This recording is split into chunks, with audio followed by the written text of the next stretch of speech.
Ladies and gentlemen, I'm Ilya Karafin, and with me is Stanislav from EasyBear. He's the man developing an app, a platform similar to Uber, but it's for all contractors and subcontractors for home services in the United States, like appliance repair, plumbing, and so on. Today, we'll find out what he's cooking up for our community here in America. And your story, how you got here. Sit down. We're in Sacramento. You came from the Bay Area. How long was the drive? From San Francisco, actually. How long in America? I left shortly after the mobilization, was on the road for about 2 months, and then got to America. Before America, from what I know of your story, you were a bot herder, or how did you run bot farms? I ran bot farms, yes. I had 10 guys working. Well, I guess I'll tell you about my background. But I was one of those academic competition kids, but on the other hand, I was a disobedient one who never listened to teachers and did whatever he wanted. When teachers tried to get me to copy on tests, I'd just sit there reading a history book in biology. I was just like, no, I won't even copy. So I've always been something of a rebel. On the other hand, I was always really curious. I got into university and really wanted to go study and gain knowledge, but I was partly disappointed in the university education system. And what disappointed me most was when we won first place in Russia in the history of economic thought. You can actually Google my last name, by the way. By the way, where are you from? What city? I'm from Mineralny Vody. It's in the south of Russia. we were there in 2007 with Kamer Corps, for those who remember. Khalizov, MSU, and... So you competed in the Olympiad? Why? What's it called? Oh, right. That's the Olympiad, but Bing opened somehow. Colleagues. Found it on Google. Yep, that's me. Super overgrown. Yeah, just like now, so an inter-university Olympia. It was held all across Russia, and our team, we won first place. In the history of economic thought, yeah. I was on the main team. There were 5 of us. So you've tried your hand at everything: school, work, banking, IT, and even Uber. What's more, after that, I organized an anti-corruption rally. When the rally started, Navalny released his film, He's Not Dimmin' to You. I went to that rally, of course, to show my support. I hated corruption. I saw how it destroyed the country, education, everything. And then I thought, now we'll oust Putin. Navalny announced the next rally, and I was an organizer in my city. We worked hard, and I think our rally in Minvody had almost as many people as in Stavropol. A lot of people came. There are videos of me speaking. You can Google it. And, well, you can find it, link in the description. Send it, we'll add it. Yeah, I'll add it, so. And after that, they expelled me from the university, of course. They expel Olympiad winners from university, even the best professors, for criticizing the government. For fighting corruption? Yes, because, you're forbidden to fight corruption. It's bad. Let it flourish. Let it flourish, yes. Let the country's destruction flourish, the collapse of education, of medicine, so people just die. Of course, that's a sore spot for me. I wanted to be a professor in the university system, but I got totally disillusioned. I didn't even go. I just showed up for exams. By the time I was studying, I'd read Das Kapital. I was very curious, and I guess I still am. They'd give me a question, I'd look and answer right away. He'd say, an A. I'd say, I'm not even finished yet. Yeah, I talk a lot. After I got kicked out of uni, I went into business. I had an idea. I was actually thinking of driving a taxi. But then I had this other idea, which was to make money from online games. To sit and earn it with my own hands, because salaries in Mineralny Vody were low. My dad made maybe $200. And my mom, she wouldn't get paid for half a year. So I'm from a pretty poor area. Well, Anyone who knows Stavropol, they know. Utility bills were a whole salary. So I started doing all that, and then I began to hire people. At my peak, I had up to 10 people working for me, including myself. I even had my own managers. And of course, it took me time to become a good manager who can build a team, motivate people, and most importantly, know what kind of people to hire. Because no one ever builds a good business alone, ever. You'll just burn out and constantly want to die. And yeah, that's why you always need a team. I think I might even have a talent for it, for finding, how to say it, a diamond in the rough. There, I think I might have a talent for that. Yeah, and then I handed that business over. I was burning out, things weren't great, but the business, of course, kept going. I handed it over to my best employees, they became managers, and I just got a percentage of the whole thing. And, well, after a while, I started feeling some kind of depression once I started to rest. Well, all entrepreneurs know about this. You go on vacation, and the depression starts. Yeah, an entrepreneur can't rest. Even on vacation, he's thinking about work, checking emails, creating something. Right. But here, there was no work, no tasks at all. After a month off, I got really sad, so I decided to go work at Tinkoff Bank. In what city? In Moscow. I went to Moscow for Tinkoff Bank. The city, the people, a huge disappointment. Why? Man, anyone who's lived in Moscow knows. You don't even have to explain it. It's like, after coming from anywhere else, Moscow is the worst. Then why does everyone flock there? For the money. Because there's no life. In the regions, Moscow sucks everything dry. Well, not just Moscow. In some places, local officials are lining their pockets, while other people are, struggling to make ends meet. So I went to Moscow for the prospects. What kind of work is there in Minoti? Working in a warehouse or as a cashier at Magnet. That's it. How do you like Tinkoff Bank? I'd say that after Tinkoff Bank, any business, any organization I join seems completely disorganized to me. Because Tinkoff, it was a real organization. It was a powerhouse of an organization in, everything. Tinkoff was probably Europe's best CEO. And working there, I looked at Tinkoff Bank like an entrepreneur, asking myself what I could learn there. Because people join a company for different reasons. Some just want to make money, so they don't learn. But I went there motivated to understand things, to learn, and to make connections. And by the way, Tinkoff invested a lot in employee education. I learned much more at Tinkoff than at university. Any achievements at the bank? Yes. First of all, I had the top sales numbers, by the way, in the investment department. I think I had over a 90% conversion rate. Well, that was on not cold calls, of course. It was warm. Warm calls. Right, so there's that. Plus, I once took third place when I should have taken first, based on who worked the most. I worked 15 hours a day, no days off. They paid well for overtime, 500 rubles an hour, about $10 then. I mean, for Russia, that's a lot of money.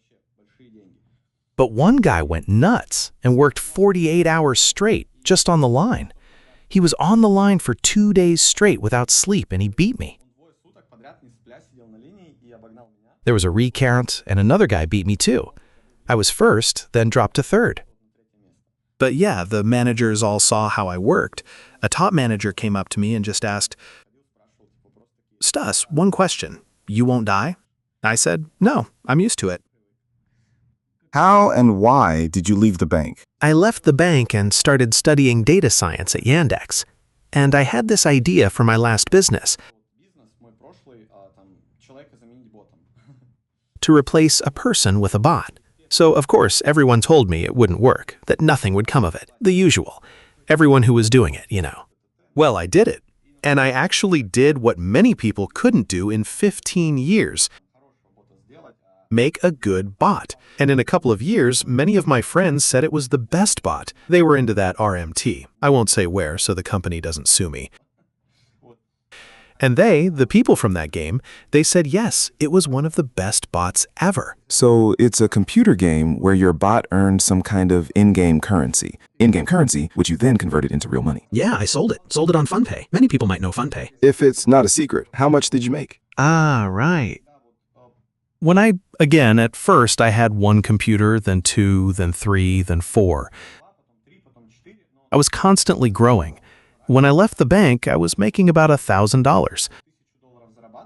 That's not much for America, it's peanuts, but for Russia, it's good money. Is that the photo where you're sleeping next to the computers? The video you just showed me. Oh, yeah, but that was when it started with one PC, not so many.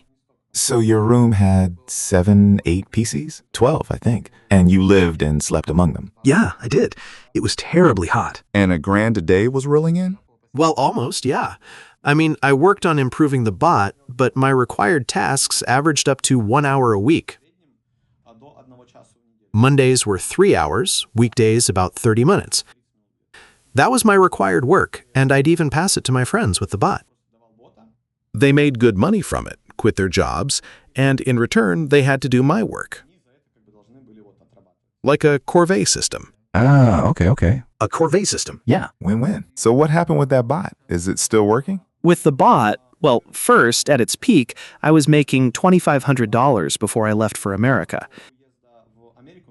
But again, the revenue and profit were growing so fast, I think if I hadn't quit, maybe stayed in Kazakhstan and continued, I'd probably be living much better than I am in America, even earning more.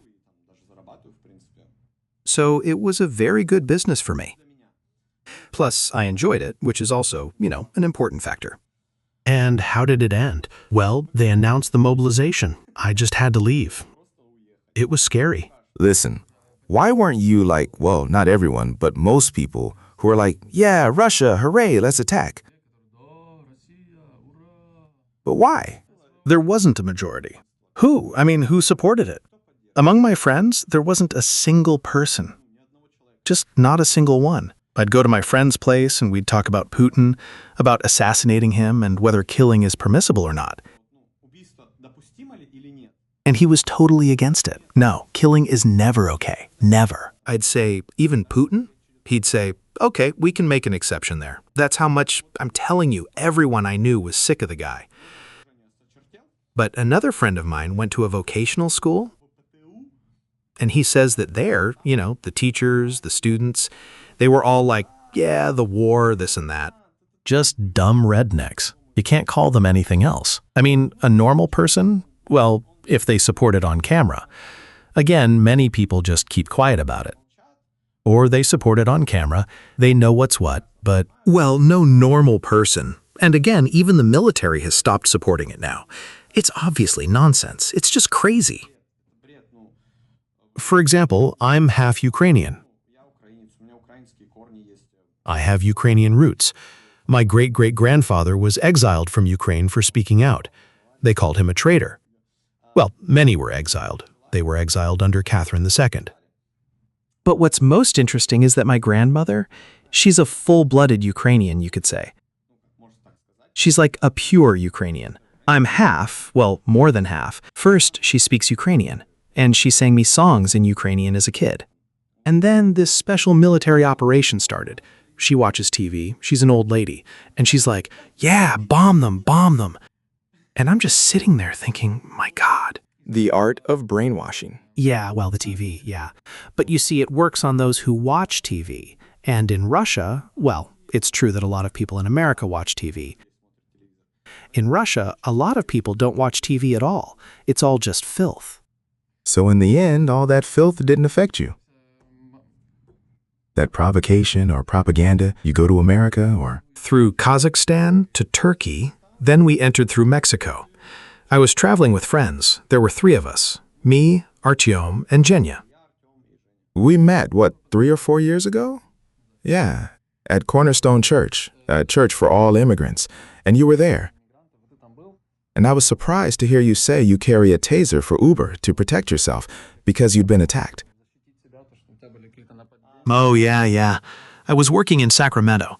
Again, no one else had these situations. But I myself was driving someone, and the client attacked me. Did you film it? No? There's no footage, but he tried to pull me out of the car. He attacked after he got out of the car, and he tried to pull me out of the car. He was very drunk. How did it end? It didn't really resolve. I hit the gas, he fell, and I drove off.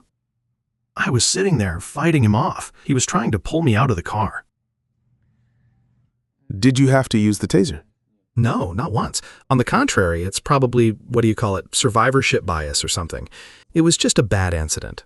In fact, when I drove a taxi in San Fran after that, no one ever even raised their voice at me. Never. Very cultured, very polite, very pleasant people. But again, San Fran and Sacramento are different. Basically, if you're driving a taxi in Sacramento before 8 p.m., everything's great.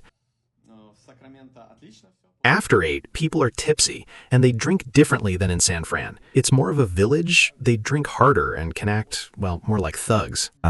But in San Fran, people are civilized drinkers, so you can drive a taxi anytime, no problem. Just don't go into bad areas. But San Fran itself is great. Came here via Mexico? Yes. CBP, car, or on foot? The bridge. An org before CBP, but basically the same. They processed us really fast. No detention? No detention. I was in America in 12 hours. Expensive? Immigrating? Our team and I figured it cost $7,800 each just to get here. Why Sacramento? My lawyer recommended Sacramento. He said I had the best chance of winning my case here. But then again, I really liked Sacramento. Well, not just the chance, but the speed. The chance and the speed were important. The chances were high elsewhere, maybe higher in New York, but in Sacramento, it could be done fast. The chance might be lower, but it's faster. I wanted faster. I was confident in my case, so I wanted it faster. You lived here long? I lived here for about 2 years. After I won my case, I had a year and a half, so I went to San Fran to drive a taxi. That's when I started my first business, renting out cars for taxi work. And to get more cars, to save up for more cars, I drove in San Fran. I just slept in the car and I'd cook food for the week. I got a fridge for the Tesla, loaded it with food for the week. So yeah, I'd sleep in the car and only come back once a week. You did Uber? Yeah, I did. In the Tesla? Yeah, slept in the Tesla 6 days a week. Showered at the gym. What'd you make? It was good. I made over $350 a day. Sometimes, it was better back then. I don't know, maybe it's fine now. You could make $500 a day. Yeah, so some months I worked hard, though there are harder workers than me, but I was making nearly 10 grand a month. At your rental peak, how many cars did you have? It's the peak for me now. I didn't sell. Many people got out. I held on. I sold just 1 car on payments. So you rent old cars here for $400 to $500 a month? Mostly for $600. Wow, what cars? Prius 30s. Nice. Mostly 30s. The ones that never break down. Well, they do break down. I've had mine since 14 or 15. Never opened the hood. Now, mine do break down. They go to the mechanic, I have a deal with my mechanic, I pay a flat fee, he fixes it all. That's cool. Yeah. So is it a good business? Well, it depends on the mechanic, you could say. So, in general, describe the rental car business. Over 100% yearly. It pays for itself. Yeah. And then profit. Yeah. And how many years? Since November of 23. I bought the first car then. So for 2 years, you've been making 100% pure profit? Well, I didn't buy them all at once. I bought them one by one. But yeah, something like that. I've paid them all off long ago. I've already been, What about stress? Stress? I broke down, got a flat, all that. Well, is it justified? No, I don't get stressed. I've been through so much. Why get stressed? No, it's people. How do I say it? In business, sometimes you just have to, not get stressed. Yeah, a lot of things are stressful. But this new business, EasyBear, it pushes me much harder. EasyBear. EasyBear, yeah. EasyBear, a little bear. By the way, that's a California symbol. So how did you get to EasyBear? Did you try any other businesses here before you... I wanted to I was looking. I was constantly searching for ideas, thinking about what else I could do, what else. Because if you have one business, you want a second. And you don't want a $5,000 or $10,000 business, you want a $1 billion one. I wanted a $1 billion business, you know? So I kept thinking. I was always thinking. I thought about getting into real estate. I went to work in appliance repair to save for a down payment, but I got banned from Uber. Why? I was constantly listening to history lectures. I was always, In Russian or English? in Russian. I was listening to history lectures, some speeches. Gordon, by the way, sometimes in Ukrainian. Gordon's interviews. Yeah, I watched a lot of interviews and some audiobooks. And sometimes I'd get reported because, I'd be driving at a stoplight and I'd be sitting there watching a lecture. So 4 clients in a row complained within 100 trips, and I got banned. Yeah, but gotta learn. Can't go back. Well, listen, I don't even want to. There's just no need. 500 a day. So what? You can make more. After appliance repair, what was your experience? I looked around for different jobs, but some places wouldn't hire me. Fuse didn't hire me, by the way. Fuse, you rejected me. So, I don't know, maybe we'll buy you or... You hear that, Ruslan? You hear that? He just threw some shade at you. Yeah, well, I didn't go to Ruslan. Ruslan's a cool guy, but his franchisees, well, not all of them are. Ruslan, he's cool. I talked to him. He's a super dude, really. Though he doesn't like me. I talked to him. He doesn't like me. Okay. So... Why? We were talking on a call, and his deputy was there, and she gave me a lot of unsolicited advice. At first, I tried to be polite. I said, I don't want to talk about it. I paid for Ruslan's time. Can I please talk to him? I tried to be polite. But then I replied, well, maybe not aggressively, no insults, but a bit harsher. And Ruslan, he's a good guy. A lot of people told me that he's a good person, and he stood up for his employee, saying he just didn't want to work with me after that. So he's a good person. Maybe we'll work together later since they've achieved so many great things. In operations. Yeah, Ruslan's been in America for about 10 years. He documented, has a blog, Fuse, I don't remember the name, the Fuse organization, yes. Yes. And he's quite transparent about his fails, his ups and downs. He has 40 franchisees, revenue over 60 mil. That's just their HQ, I think. Anyway, he came to our Man of the Year Gala event. He was invited here as one of the Man of the Year candidates. Yeah, they're cool. He's awesome. We'll see you one day too, Ruslan. Yeah. Okay, let's continue. How did you get here? What was your pain point that made you create the platform? Pain point? Well, I'd say I'm an obsessive person who loves to analyze, study, and look for, white space. And if I wasn't so obsessive about finding information, I probably wouldn't have come up with this idea, because it didn't just appear in a moment. I just wanted to create a local business. At first, I was just thinking about a small local business. Then I started looking for business ideas, how people organize things, and I stumbled upon Pulse. I studied their history, studied how the market is organized, that the whole market is just a bunch of small players. And again, I went to work for one such company, and I saw a complete lack of any good organization. Especially after Tinkoff Bank, it was painful to watch. And again, all these costs, these inefficiencies, they fall on the contractors, who in home service, in appliance repair, get paid 40 to 50%.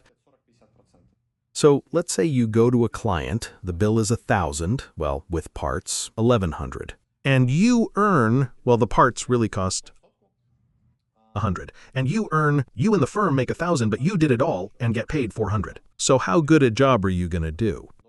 30, 40, yeah?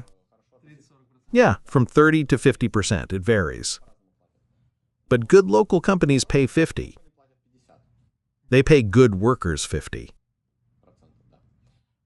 yeah. And so at first I thought it was just a greedy boss. But then I saw the boss is, to some extent, a hostage of the economic situation he's in. Because he pays a lot for ads, and it's hard to run things because he's alone. He's alone. He's one guy. Like I said, he can't organize anything well. He has some dispatchers, for example, but it's not a fact that if you pay someone, they'll work well. He can just waste your ad budget by simply not answering the phone. Many try to find solutions like AI or not, but the current problem is that I recently saw some Russian-speaking contractor on Instagram. He fixes roofs. He says, I can't convert leads well myself because I'm already tired on the roof in this heat. I'm tired. A client calls me, how can I convert well? I'm not going to convert well, of course, because I just don't have that, positivity in my voice anymore. It's very important. Any salesperson will get me. They'll get that how you speak, your voice, your tone, your mood is important. It really affects conversions. And you basically just lose the client. You waste your ad budget. Naturally, you pass this inefficiency on to someone. And in the end, with all these costs, the contractor who does all the work essentially gets 40 to 50%. If we take insurance, the situation's even worse. I think he gets only about 15% of what the client pays the insurance company. Crazy, right? He gets 15%. Yeah. For all of home services.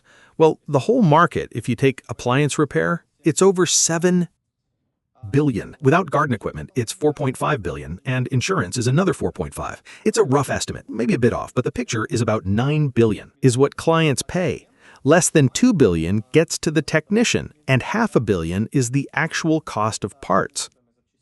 So essentially, the middlemen take about 80% of everything the client pays. Middlemen? Who's that? The middlemen are lead generators like Yelp, Thumbtack, Angie, and others. And, platforms like Pulse, but Pulse is basically dead. Then who else takes a cut? Well, Google Ads and others, because there's no single national brand. So advertising costs really bite. They really bite.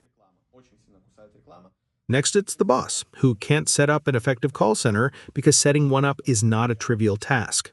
I mean, look at Tinkoff. I don't know. You think you can just hire someone and they'll work? Good luck. Good luck. It's not a trivial task, just making someone work well, sell well, and so on.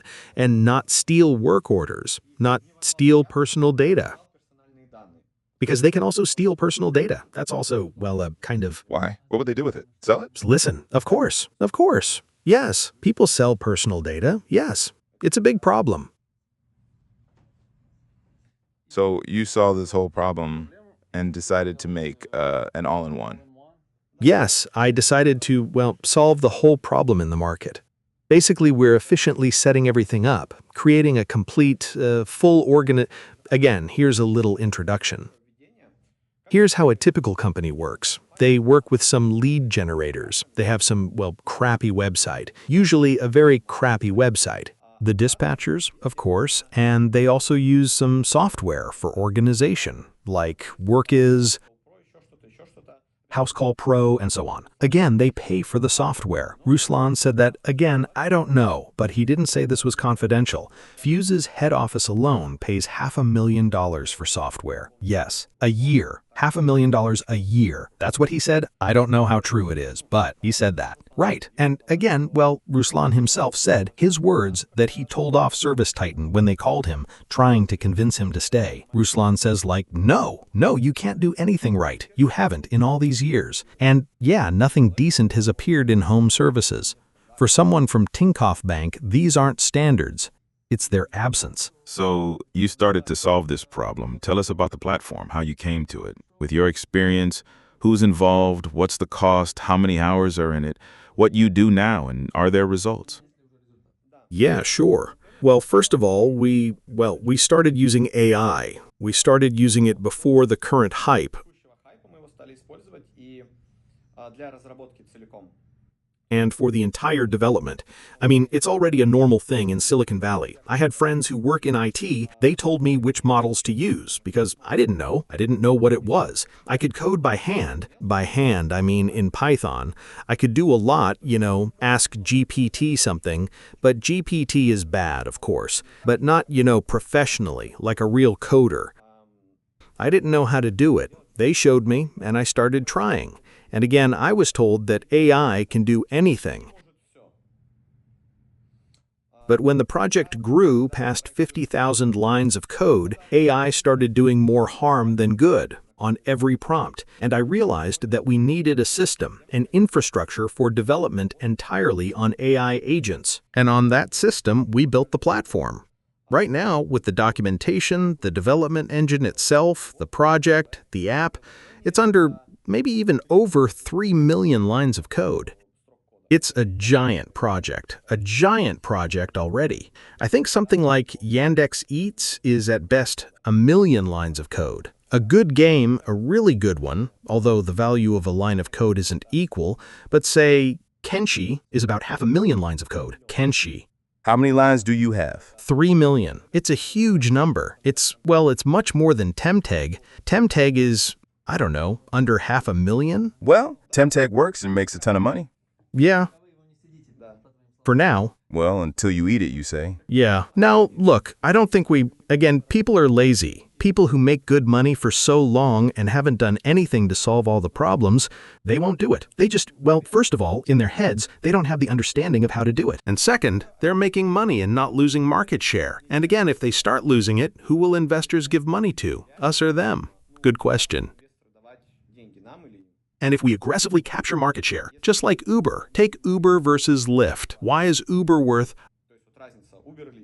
150 billion and Lyft 6 billion? Because Uber was first. And I think, again, why was Uber first? Because investors gave them money.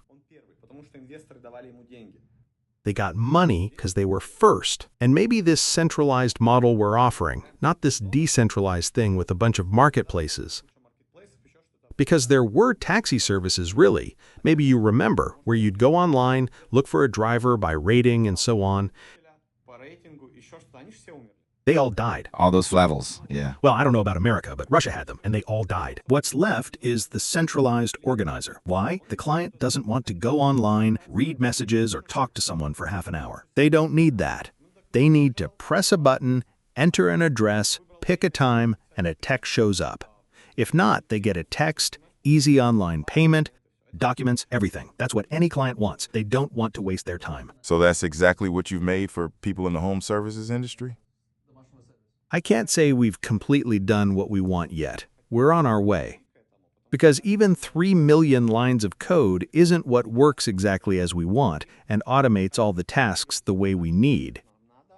And again, we're basically improving our project every single day. So tell me in a few sentences, what's working now? What do you have? What's working? Well, basically, it works for appliance repair. We have an app for the technician. Again, I can put a link in the description where I talked more about it.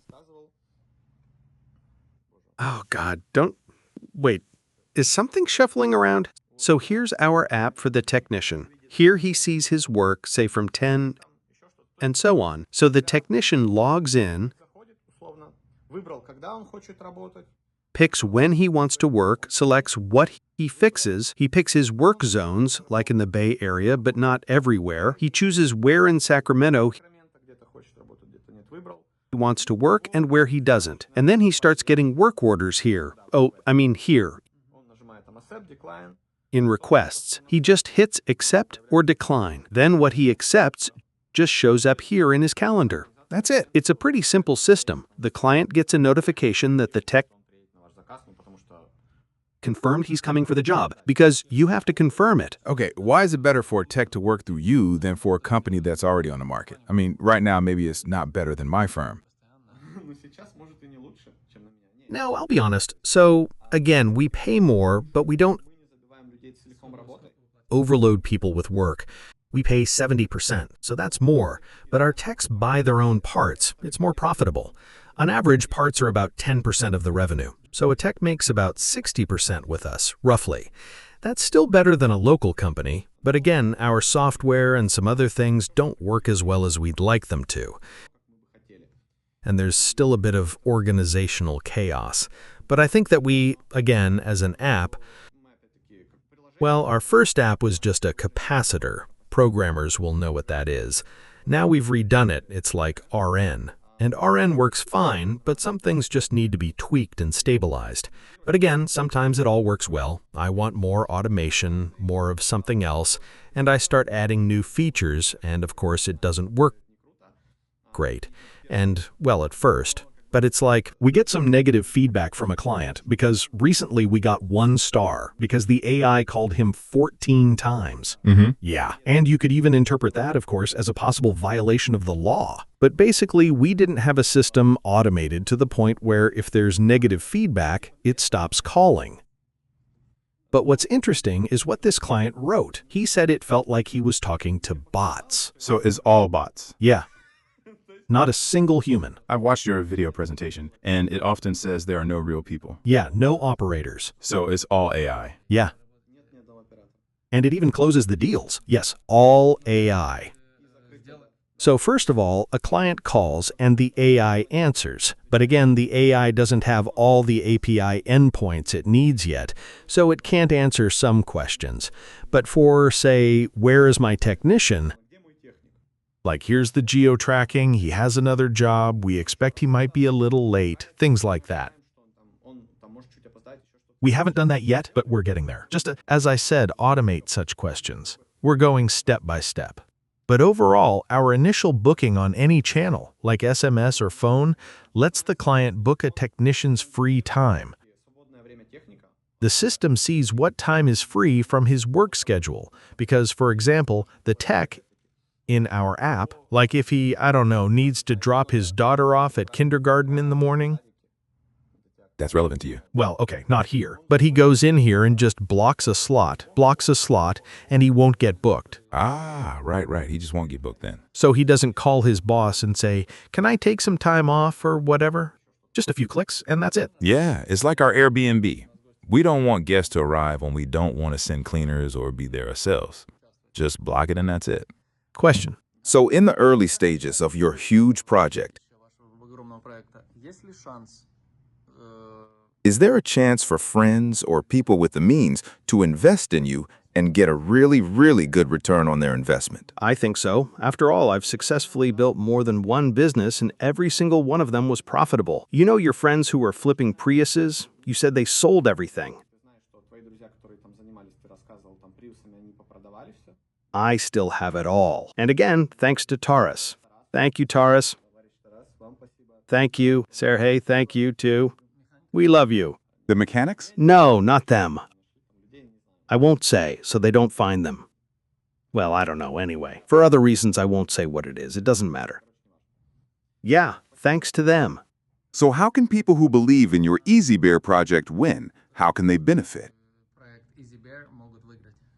Well, right now we're raising investments from investors who are legally eligible. Well, that's for strangers. With people we know, we can also take investments. I'm actively pushing the idea to my friends, like, hey guys, give me money for the business. I might build you a unicorn. So friends or sophisticated or accredited investors, those are angel investors or people on that level who can.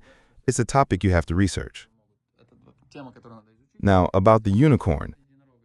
What will this money be used for? And what's the potential? For potential, I'll talk about Uber's profitability. Uber's first investors who put in $5,000 got $25 million back from that. From what? From 5,000. $25 million on stock growth.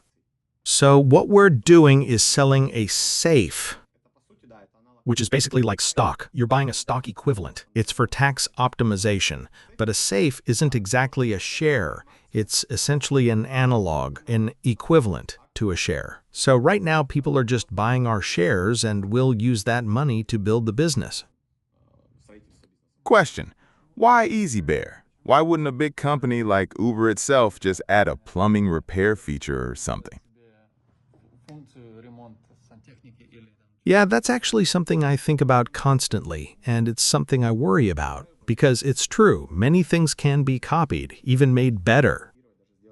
And when you already own a market, it might be easier to enter. But in principle, I don't see anyone actively moving or developing here. Again, I try to monitor this as best I can and even say, yappy, they're only developing a voice AI operator, nothing else, nothing more. They just sell you a voice AI operator. Everyone uses them. Amazon chose them. Vape was valued in May at $500 million for its voice AI, and our voice AI is better. Yeah, and everyone complains that their AI is bad and doesn't convert. Look, all my sales right here. I don't know, I could show you. Oh no, there's personal data there, I can't show it. But I'll show Karafin. He'll see it and confirm it later if needed, that yes, he saw it. You trust him. You don't know me. You know Karafin. You trust him. I'll show him all the info and maybe he'll share his opinion on it all. What amount are you looking for? Ideally, well, again, we're open to any investment. For example, a friend of mine said, Stas, this is great. I love the idea, but I have no money, but I want to invest 1,000 in you. Can I? I said, sure, no problem. Why not? So if we have 100 people with $1,000 each, we'll raise the amount we need to start. Again, we have some warm funds who are interested in the idea, and they're ready. Some are writing checks for $500,000. And their requirement is, first, that we show significant revenue, and second, that we have a lead investor. So if we meet these conditions, we'll hit a revenue of $100,000, which is laughable for appliance repair. We don't even have that yet, but we'll get there. Find a lead investor, then go for another check and build a team. We'll grow fast, grab market share, go for another check, and grow like Uber. Like all startups, we're taking the classic path. That's it. So our idea is basically to be a centralized organization like Uber, to build it like Uber. Yeah, like I said, we're aiming to control the market, to capture the market. That's our idea. What's the chance of failure? A failure? Look, a brick could fall on my head tomorrow. I don't know, really. A technician could go and assault someone, a legal risk for us. So yeah, of course, there are always risks, and they might not be what you expect. Seriously. You can plan for some risks, but they might not be what you expect at all. And I'm not one to just blindly urge people to invest. You have to understand that the money you give is, well, on hold for maybe 2 years. So maybe, yes, there will be investors, funds, that will want to buy out your safe for a higher price, but overall, I'd tell people that if you give money, maybe in the Series A round or somewhere, your safe will be bought out for more. But again, the longer you hold, the higher the profit will likely be if all goes well. Can I get an example? Let's say I give you 50 grand. I forget about it for 2 years. And if everything's great, it takes off. How much can I expect to get out in 2 years? It all depends. It depends on 2 things: the revenue growth we show and what our revenue will be then. What's important is revenue, its growth, and our valuation. You're buying a share of the company, and this company will be valued somehow. But again, companies with AI are worth hundreds of times more than a traditional business because all the smart investors understand that it may not work perfectly now, but it's the future.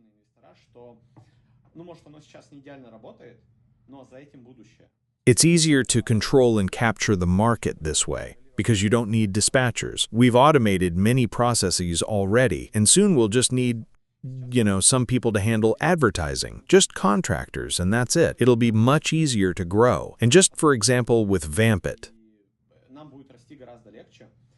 I think, I could be wrong about the numbers. Okay, not Vampit, but some companies, they're valued at 45 times their revenue. So a multiplier of 45, that is, for every dollar of revenue, not even profit, every dollar of revenue is valued at $45. So the multiplier is huge. Huge. And again, I think that even if we reach a revenue of a couple $1 million, which again for appliance repair is pocket change, we'll already have a strong valuation because on the stock market, there's a bubble. Well, it's a bubble, but it's a somewhat reasonable bubble. Why? Because today it's a small unknown Apple, and tomorrow it beats IBM. And people get that there's a tech revolution happening. Many industries will die, New players will emerge, and I think the potential return could be the same as what Uber showed, from 5,000 to... But now you're talking about AI, and a lot of people are worried about losing their jobs. Design. I'm a designer by trade. I don't do design anymore because it's faster to ask an AI. For example, it'll make me a cover rather than me spending my time on it. And it's just as good, by the way. Getting back to this anxiety about jobs. What I like here is you're in an industry that'll always be needed. If your washer leaks, you're not going to call an AI. You'll call your AI and a real person will show up and fix it. It's an industry of service personnel that's eternal. It's not going anywhere. So I see the potential here, but I also see the risks. What if someone sees this video and says, "What am I waiting for? I'll code it fast, invest, and beat your EasyBear with hardbear." Some other one. So Yeah, I think that, again, anyone who follows our path will face the same challenges we did. Our development system is entirely our own, and how fast they could do it is a question. Secondly, look, I worked without days off, almost 15 hours every day. Many people don't. As Elon Musk said, if your work week is 100 hours versus 40, you're working 2.5 times faster. It'll take someone 2 years, but you much less. And what we've done, while also figuring out how to do it faster, could take 2 years to copy. What we've done? I'm serious. I mean, of course it can be improved, but those are realistic numbers. What we've built, yes, could take 2 years to copy. And in that sense, that basically represents our defensive mode. And although, of course, it's easier to copy, I think the difference is that we'll be the first. We'll be like Uber. A copycat's like a Lyft. They'll be worth 6 billion, not 150. Right? Well, I wish you luck with that. Now, auction. Can I add? You've actually touched on a very, very, very, very, very important point about people losing their jobs. And as a person who works with AI, I think yes. And I think maybe my forecast might seem grim to some, but again, investments are focused where fewer people are needed. Or you need people with an insane education. And a lot of people, really, a lot of people won't have time to retrain to find a good job. Because you have to work with AI, and that requires very high skills in some areas. I mean, I tried teaching people web coding, and it didn't go well. It's easier to teach a programmer that, and not every programmer becomes a good one. That's my point. Many will disagree, okay, your opinion, but it's true. And programmers will lose. They're already losing jobs. All the operators will lose their jobs. Truck drivers will lose their jobs. Lots of people. And I'm saying it's possible this will have a multiplier effect. A leap in aggregate demand could shrink a lot. So the truck driver who used to get his trucks fixed by you, tomorrow not a single truck will come to you because all the drivers are jobless. And, well, that's the reality, and I think this is the challenge that the political system of the U.S. will face. I think a lot of people will go on strike, and so I'm in favor of a universal basic income. Sure, but look, universal basic income can corrupt people if it's just free money. It's reality. In Europe, many people get money for nothing, smoke weed, and just turn into something else. We have welfare too. Well, how can I put it? In America, it's a bit more complicated than that. Yes, and here's the important thing I wanted to say. My political and economic position is that companies, maybe not like us, but we invest in progress. The more we invest and the less we're taxed, the more money we invest, the more saved resources can potentially be gathered from the economy later. To invest in education, science, medicine, and in retraining certain people. And my position, what I think about this, is that there should be some centralized government programs for retraining people, so that while they're studying, they get some benefits or something to really give people a chance to retrain. for things that are relevant because, for example, many industries are actually experiencing a shortage. Elon Musk spoke recently. He said that there are problems with electricity. Really, here in America, they're facing scaling issues. Yes, we need AI, but AI needs a lot of electricity, and we can't find that much. That's why he's planning those solar panels to be launched on rockets and these data centers somewhere in space because solar energy is cheap there. Because, yes, America has problems with regular electricity. And again, that needs investment. That's where it can be directed. People are needed there. Some skills are needed. Well, I think that, the whole history of the 20th century, in part, I know many people don't like the Soviet Union, but, okay, then read the history of Japan, Singapore, South Korea, and China itself now. In many ways, these kinds of centralized capital investment programs really work for rapid economic growth.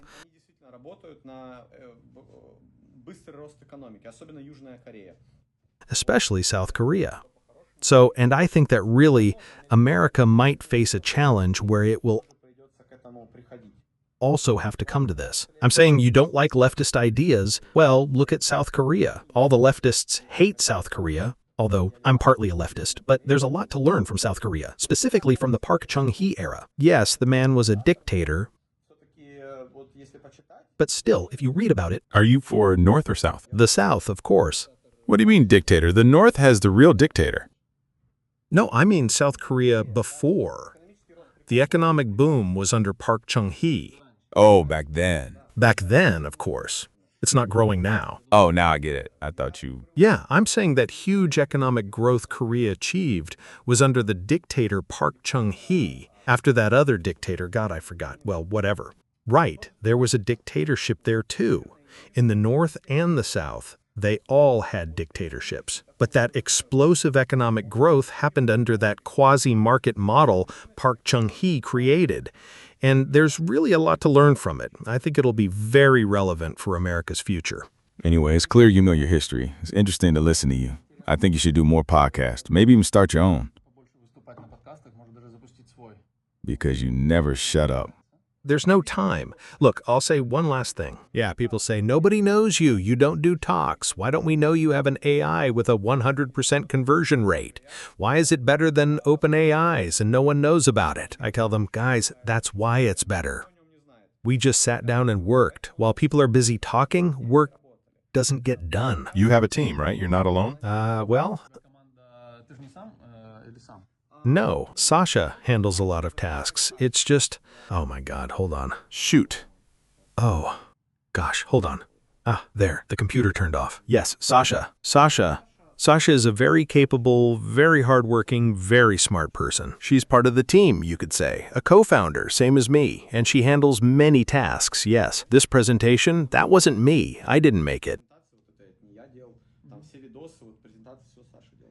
I suggest you check out the presentation and the link in the description if you're interested in the platform and want to join as a mechanic, or what's it called, as a technician. As a technician, yes. Again, look, we're interested in technicians, we're interested in investors, but as I said, either our acquaintances or those who legally qualify. So we can't take money from just anyone. Accredited, sophisticated, or accredited investor. Or friends. Yes, or friends. Hint, if you want to meet Stas, here's his IG. No hints. We follow the letter of the law. We don't try to skirt the law, because really, why is it important? If it's someone's last money, they might invest it, have it locked up for a long time, and have to pull it out at a bad time and lose some. So these laws are right. It's good that they exist. These are proper American laws. Yes, I want to add a disclaimer. I'm just making this video for my own curiosity, studying your topic, and I want you to take off, to become the next Uber, a person I met among the immigrants in our city of good who will soon take off. I want to live here. Yes. By the way, if I move, I think I will move. Come back to Sacramento, the city of good, like the prodigal son. We're waiting. Yes. And we'll build a new Silicon Valley here. Let's do it. We already have an Immigrant Street. Yes. A new Silicon Valley that will outshine the old one. Come on, guys. Let's push. Anyway, the details are in the description. Your presentation, the video, and Stanislav's contact info. Contact him, ask questions, and we're waiting for the next episode on your progress because I'm interested in your takeoff, your offer. I remembered something dumb. I think his name was Syngman Rhee. Sorry, off topic. Is that from South Korea? The dictator after. Yes, I think Syngman Rhee. Anyway, this was a meeting with EasyBear, a new platform that will outshine Uber, we hope, someday. Yes. And it will become... Look, the total revenue of the home service market is much larger than the taxi market. I think by 2 or 3 times. Question? Any questions? Got questions? It's from a song. All right, guys. Ilya Karifan, Stas, Mr. Beer from Siberia. Mr. Bear. Right, bear. Beer sounds weird. I know, my English is bad. Thanks. I'll say what I promised. Go on. My favorite quote. One sec. Persistence is what separates winners from losers. All right. Thanks, Stas. And thanks to our viewers. Leave a comment. Hate is fine, too. We love criticism. Any advice, ideas, or if you want to join the team? Yes, we're looking for a team. We're looking for anyone who sees they can do something interesting for this business, because we don't have a full team yet. Welcome. Grow, invest in yourself first, and the rest will come. Yes, it's key. Bye. Bye.